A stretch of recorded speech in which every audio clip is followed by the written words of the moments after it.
Hey everyone, how's it going? Welcome back to TraumacistRx. My name is Freddie, and I'm a critical care pharmacist, and today's video we're going to talk about the flu shot. Because, as the filming of this video in September, flu season is actually around the corner, so why not get prepared, learn a little bit about the flu vaccine in case you forgot things, and if you're someone who's maybe on the fence about getting it, hopefully this video can give you some insight and some confidence that getting the flu vaccine this year might be helpful to you, your family, trying to make money, trying to stay healthy throughout the rest of the year in 2023. So without further ado, please like and subscribe below, and we'll get into the video. So the first thing a lot of people ask about the flu vaccine is like, why get it? Why get it every year? If it's something that's supposed to work, then why get it every year, right? So for me personally, I don't like getting sick at all during the holidays, during the gatherings, Thanksgiving, Christmas. I like to stay healthy so that way I can take care of my patients and also go to my job, make money, and also protect my family and patients too. But for you, some reasons that you might be questioning why do we get the vaccine every year has to do more with how viruses work. So viruses are very particular about how they do their business. Viruses aren't necessarily alive, but when they replicate in someone's body, they actually create mutations which help them survive better. So viruses live to survive, and so all the time when there's a viral infection, a virus is trying to figure out a way to trick your immune system into not killing it. And so every year the influenza virus actually changes, and as human beings, in order to fight a huge load of flu vaccine or flu influenza cases, we have to make sure that we're on top of all the mutations that the virus makes in the previous year. So actually, a lot of people, including the FDA, CDC, and the Department of Defense here in the United States, work together to try to create an updated vaccine. And that's because we're all trying to stay protected, because every year the influenza virus, is trying to outsmart us, and we have to outsmart it back. This brings me to the next question that I get all the time, is like, who should get the vaccine? Should everyone get it? Should just elderly people get it? And to be honest, probably everyone aged 6 months and older should probably get the vaccine. Besides knowing that this vaccine has been around for a long time, we know that the flu season is always here every year and can cause havoc on a lot of populations out there. But specifically, patients who are immunocompromised, elderly, those who have had chemotherapy or some other disease in the past that might damage your immune system. HIV patients come to mind. People who work in healthcare, we take care of a lot of patients who are sick, so adding influenza on top of all of that is probably not a good idea. If you're a pregnant woman out there who's about to give birth or just gave birth, a good way to protect your little newborn who can't get a vaccine until they're 6 months old is herd immunity. So we talk about herd immunity a lot with other vaccines in the past, and that plays a role with influenza. The more people that get vaccinated, the less people who cannot get the vaccine are likely to get infected. So influenza vaccine can definitely help with that. Some other groups of people we want to think about are those who have chronic diseases, so hypertension, diabetes, that sort of thing.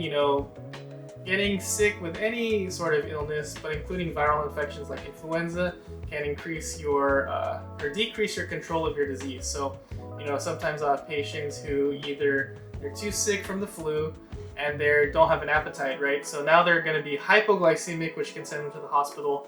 And on the other end, sometimes I have patients who are very sick from the flu and have uncontrolled blood sugar, so they're hyperglycemic, and then you don't know what to do with their insulin coverage. Maybe they'll have some sort of DKA, diabetic ketoacidosis, which happens when you have high blood sugar, that sort of stuff happening. So, all these things we have to keep in mind as far as who should get the vaccine, but in general, everyone age 6 months and older should probably think about getting the vaccine. Again, herd immunity works in this sort of situation. The influenza virus is contagious, maybe not as contagious as COVID, but it's up there. But we still can protect people and provide some sort of benefit to those around us if all of us get vaccinated in some form or another. Alright, so another sort of comment I hear a lot in the media and, just hearing it out and about during flu season is this, last year I got my flu vaccine and then the next day I got sick with the flu. So, the flu vaccine probably doesn't work, or, it probably gave me the flu. And those are two things that are kind of like false. So let's kind of break it down, right? The first thing, it's no surprise that the flu vaccine isn't 100% protective, and that's because the influenza virus is a respiratory virus.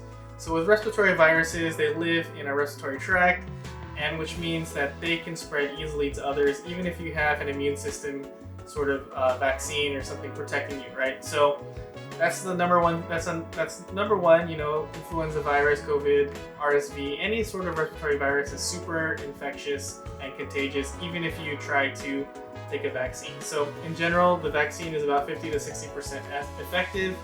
But because the influenza virus isn't super deadly necessarily, it can kill people. It's not super deadly. Having 50 to 60% efficacy is enough to get us through with better outcomes than, let's say, having no vaccine. Another thing, after you get the flu shot, it takes about 14 days or 2 weeks for your body to ramp up its immune system response, so that way when you encounter the flu in the real world, you can fight it off. So sometimes it might go like this, right? So the night before you go get your flu shot, you're out with your friends, you're in the middle of flu season, or you have a gathering or something. You might have actually gotten infected before you got your flu shot. So it takes about 2 to 3 days for an infection from influenza to kind of like ramp up. And unfortunately, people that have a gathering get exposed without knowing it, then they get their flu shot a couple days later, then they feel really bad. Usually that's what happens. You've already been exposed to the virus before you got the vaccine, and it can mask itself and look like the vaccine gave you the virus, except for it didn't. And another thing to think about is that all of the injectable influenza vaccines are actually inactivated or dead virus. So it's basically impossible to get any sort of influenza infection from any of the flu vaccines because they're all dead. It's just dead parts that we show to your immune system, and that is how the immune system recognizes the actual virus.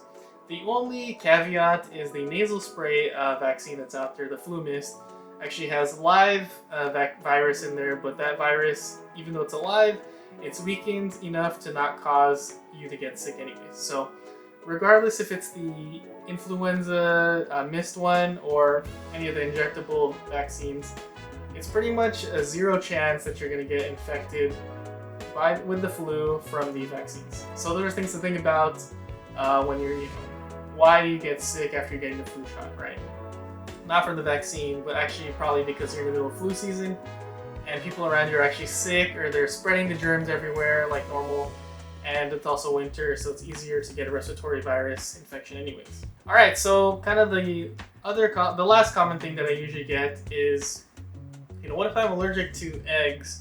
Or what if I'm afraid of needles? What sort of vaccine options do I have out there? Or if I'm elderly, what should I take, right? So the flu vaccine, besides COVID, is one of the most researched and studied vaccines out there right now. And the thing with the flu vaccine is there's a ton of different brands. There's a ton of different options out there for all sorts of population age groups and also disease states out there. So for instance, for elderly patients 65 and over, we try to give them the high dose vaccine, which is also the Fluzone vaccine, quadrivalent, high dose one.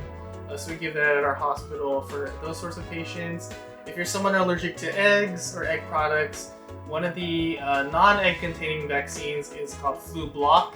But something that I learned making this video is that the 2023 recommendation from the CDC and the Vaccine ACIP committee is that anybody, even if you have an egg allergy, you can take any of the vaccines that are available as long as you get one. And based on the data, they found that even if something was made using egg products, there has been like a low, I think it's something in a million sort of chance that you'll have some sort of anaphylactic reaction. So it's not a zero chance, but if you're really concerned, there are non-egg options such as Flu Block. So if you are in this category of patients who want to get a vaccine but you're afraid and you're allergic to eggs and you've had like a bad reaction in the past, call ahead to any pharmacy. Make sure that they have it first before you go there, so that way you can save yourself some time and also get the vaccine that you feel most comfortable with, which I think in this case would be Flu Block. And if you need more guidance, always talk to your PCP to get more guidance on that.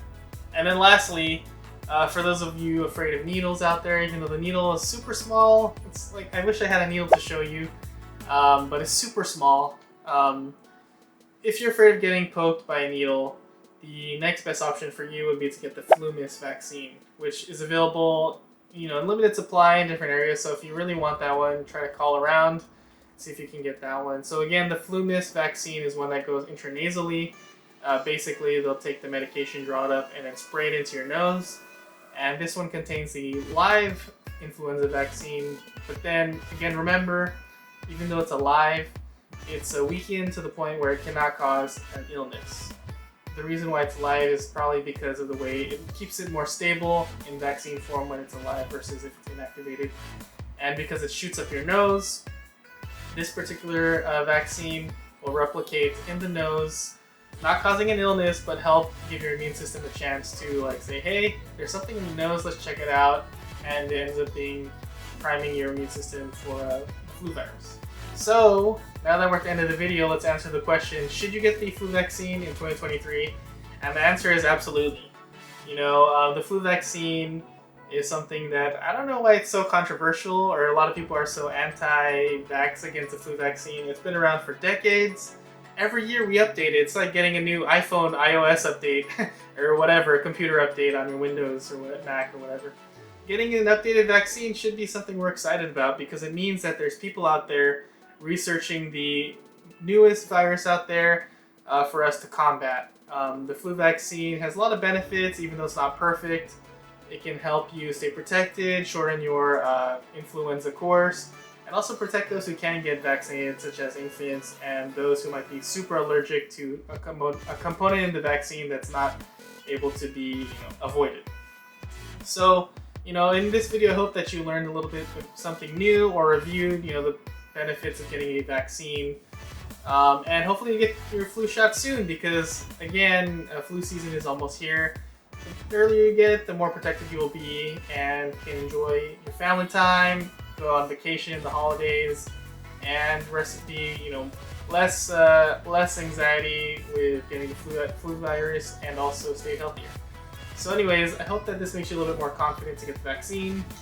And if you want more content, comment below. Let me know what other questions you have about the flu virus or vaccine.